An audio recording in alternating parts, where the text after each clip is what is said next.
Hey guys, it's Brave here, back at it with a new video.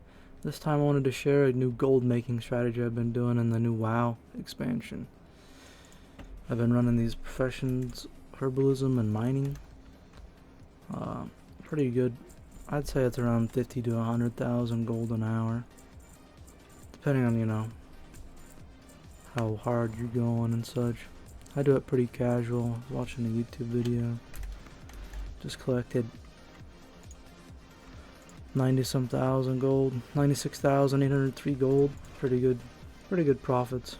I'd say that's about an hour's worth of fucking farming. A big deal on this one is you gotta open up the professions. You gotta get max mining, of course, but they got these talent specializations, and for mining right now bismuth is super expensive. I'll show you here. In the auction house, quality 3 bismuth is going for 330 plus gold, 340 gold. And the most expensive herb, a quality 3 spear here is a 410 gold. But the lower quality ones, significantly less gold. See, a quality 1, 56, quality 2, gonna be 80. I mean, bismuth is similar. So I do all my herb farming and mining farming in war mode, and I do that because you can get the war crates that drop, and inside them they'll have these patterns, and they sell for a lot of money. Some of these patterns are 20,000 gold. This one here sold for 12,000, and it's pretty easy money right there. You don't have to go fight anybody if you're, the Alliance gets it or the Horde gets it. It's whatever, whichever faction you are. See, your Alliance has been winning them a lot, and you just go pick them up for free while you're farming. So to get the maximum amount of mining knowledge for these specialization points, you're going to want to go out and collect each individual different type of ore, plus like the crystallized version, the weeping version, the easy mine version, and the webbed versions. Each of those will give you 1 point. And then if you have handy notes, you can see these little treasure icons on the map, and they'll show up as like a spade or a hammer, and you just go collect these. Each one of these little treasures you can collect 1 time, and they'll give you 3 mining knowledge for those. And what you can do after you've farmed, you'll gather some artisan's acuity naturally, and then if you come into the crafter's enclave here, which is right here in the main city, you talk to this person. She'll have a quest. You turn the quest in, you open a bag in your inventory, you get the bag, it'll give you 350 acuity, and then you can talk to this guy and he'll let you buy a 1-time notes. You can buy 200 and 300. I'd recommend buying the miner's notes because I think bismuth's just in a better spot on the current economy, and herbalism's pretty good, but I think bismuth is better. So you buy the miner's notes, you get 30 extra knowledge for mining. And for the strategy that I think I would do if I could do it again, was I'd go into plethora of ore, get 10 points into this, and then max bismuth, and then any other points I would think I would just max the plethora of ore here to get the maximum amount of skill possible. I went into the mining fundamentals so I could, mine it while mounted, but I don't think that's just going to be worth it. I think the bismuth currently is super high price, and it's one of the most common nodes you can find. My herbalism strategy would be pretty similar. I went into botany because I wanted to do it while it could be mounted. I don't think that's his worth. And then now you'd want to go into bountiful harvests. You would probably just want to focus on maxing out the spears and the fungus. The myco bloom here is the most common herb, and The quality 3 ones are pretty expensive, pretty good money here.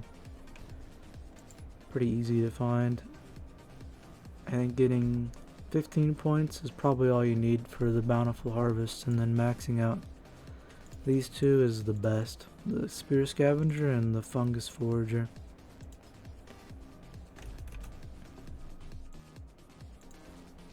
So you'll notice when you're leveling up your specializations, they'll say they grant you perception or finesse or deftness. So what those do, as you look in your journal, you can see how much you have. So skill increases the quality, which is, I think, in my opinion, one of the best things you can have. Finesse, I would rate it at the second best. It gives you a chance to gather more of what you're trying to get. Deftness is just speed and perception. My opinion isn't that great. It gives you a chance to gather the rare materials. So when you're mining ore, you get a chance for a shard of a gem. And when you're gathering herbs, you get a chance to get Null Lotus, which is like 200 to 300 gold right now. Not super big, but it's an extra bonus. So to get extra finesse and perception, you talk the auction house here. Profession equipment. Go to your profession, mining or herbalism. You can go to tools. So you get one tool. And you want to do the max level one, so that's going to be your best stat. So it's plus 238. You look through them here. I think you want finesse, in my opinion. Finesse, I think, is just the best. And you can get 2 accessories. So you want to go to the max level again here. This one, you get the gardener basket, got the finesse. And I think you have to have a hat, which is going to be deftness and perception, which is still good. Not the worst. Definitely want the finesse to be the best here. And then while you're looking at the auction house, you get File of True Sight, which I don't think a lot of people right now know about, but increases your perception by 75, which is pretty good. But the big part is it allows you to see camouflage mining in herbalism nodes. They're not super expensive. Oops. 161 gold, definitely worth it. I don't think the expensive version's worth it all. 161 gold's worth. And then you get Dark Moon Firewater, which increases your deftness by 15%. It's just a nice little extra speed boost to how fast you can gather. I'd recommend using these two all the time while you're out farming. So for my herb overload empowered herb, I like to overpower the irradiated versions. Now if it's not a spear, I don't, duplicate it. What I'll do is I'll go fly around, continue my route, and then whenever I find a spear, I'll go ahead and use the duplication on the spear instead of just, using it on something that's not worth it. So for my overloads here, for the ore, I like to do the easy mine, as it'll dump out a whole bunch of ore, and then you gotta mine it as fast as you can before it blows up. I try and focus the bismuth. I got 3 bismuths there, not too bad. I think it's probably the best. You can do crystallized and then teleport around for speed, but for me personally, I think the easy mine's, just more worth it. Thanks for watching the video, guys. If you have any questions, just let me know in the comments. I'll try and get back to you. Don't forget to like and subscribe.